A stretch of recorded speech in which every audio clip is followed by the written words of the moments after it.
We also, met with leaders in parliament. We met with the foreign minister today. We will meet with the vice president in the afternoon, and tomorrow we will meet also with the incoming elected president.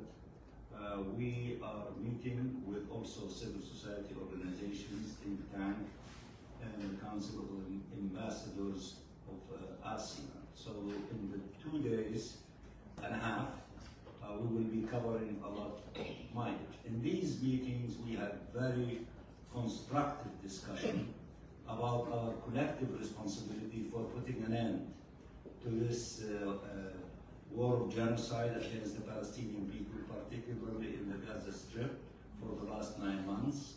We all have been trying our best at the United Nations, at the capitals, in the Security Council, everywhere, in order to put an end to this war. We need to save lives.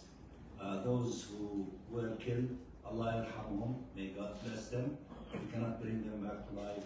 But those who are still alive, it is our duty to save them and not to allow for their killing, for them to be killed, especially since the largest number of those killed are children and women.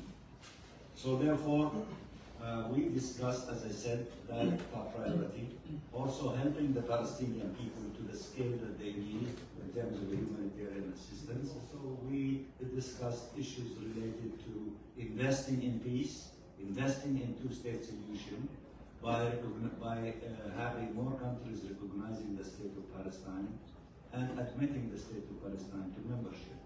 We have 149 countries that have recognized the state of Palestine so far, and we hope that this massive number would convince those who are in the single minority in the Security Council, who are still, refusing to acknowledge reality and to say, yes, the Palestinian people deserve to see their state being admitted as a member state.